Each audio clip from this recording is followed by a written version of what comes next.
Hi all, I'm Ranjana Kubravel. இன்னைக்கு பாத்தீங்கன்னா நம்ம ரூல் நம்பர் 72 அது எப்படி உங்களோட இன்வெஸ்ட்மெண்டோட ரிட்டர்ன்ஸை கால்குலேட் பண்றதுக்கு யூஸ் ஆகுதுன்றத பத்தி பார்க்க போறோம். ஃபார் எக்ஸாம்பிள் நேத்து ஒரு கஸ்டமர் சொல்லியிருந்தாரு, நான் ஒரு இன்வெஸ்ட்மெண்ட் பண்ணியிருந்தேன், அது 12 இயர்ஸ்ல டபுள் ஆயிடுச்சு அப்படின்னு சொல்லிட்டு ரொம்ப ஹாப்பியா இருந்தாரு.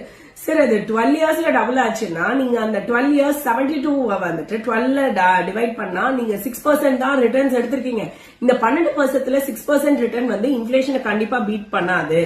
சோ நீங்க வந்துட்டு அந்த ரூல் நம்பர் 72 எப்படி அப்ளை பண்ணணும்னா, நீங்க இன்வெஸ்ட்மெண்ட் பண்ண போற பீரியட், ஃபார் எக்ஸாம்பிள் இப்ப பாத்தீங்கன்னா நீங்க ஒரு ஃபண்ட் வந்துட்டு 5 வருஷத்துல டபுள் ஆகுதுன்னா அது 14.72/5 அப்படி போட்டீங்க, எத்தனை வருஷம் போட்டீங்கன்னா 14.4% க்ரோ ஆயிருக்கும். இதுவே பாத்தீங்கன்னா 12 வருஷம் ஒரு சொன்ன மாதிரி போட்டிருந்தீங்கன்னா அது 6% ரிட்டர்ன் கொடுத்துருக்கும். இதுவே வந்துட்டு ஒரு ஃபண்ட் 6 வருஷத்துல டபுள் ஆகுதுன்னா 12% ரிட்டர்ன் கொடுத்துருக்கும்.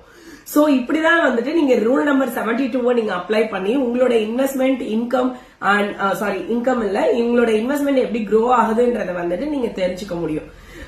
அண்ட் மார்க்கெட் பாத்தீங்கன்னா இப்ப எல்லாமே வாலட்டிலிட்டி ஃபேஸ்ல தான் இருக்கு. It's all because of the war, already நம்ம டிஸ்கஸ் பண்ண மாதிரி. சோ அதனால as a mutual fund investor வந்து நீங்க எஸ்டிபி ரூட்ல 3 to 4 months எஸ்டிபி ரூட்ல வந்துட்டு நீங்க இன்வெஸ்ட் பண்ணுங்க. கண்டிப்பா நடுவுல ஒரு பெரிய டவுன் ஃபால் பாத்தீங்கன்னா கண்டிப்பா டிப்ஸ் எல்லாம் யூஸ் பண்ணி நீங்க உங்க ஃபண்ட்ஸை டாப் அப் பண்ணுங்க. டெஃபினட்டா 18 monthsக்கு அப்புறம் நீங்க வந்துட்டு கண்டிப்பா ரெக்ரெட் பண்ற மாதிரி ஆயிடும். ஏன்னா பிகாஸ் கண்டிப்பா வந்துட்டு எல்லா கோவிட்ல இருந்து எல்லா மார்க்கெட் பேஸும் நம்ம பார்த்திருக்கோம். எல்லா மார்க்கெட் பேஸ்லயும் ஹிஸ்டரி என்ன சொல்லுதுன்னா, இந்த அளவுக்கு டவுன் ஆச்சுன்னா கண்டிப்பா நெக்ஸ்ட் 1 or 2 yearsல அந்த ரெக்கவரி வந்து ஸ்டார்ட் ஆயிடும். தேங்க்யூ. இந்த மாதிரி இன்ஃபர்மேட்டிவ் வீடியோஸ்க்கு Sanjana MF YouTube channel subscribe பண்ணிக்கோங்க. ஃப்ரெண்ட்ஸ் அண்ட் ஃபேமிலிக்கு ஃபார்வர்ட் பண்ணிக்கோங்க. தேங்க்யூ.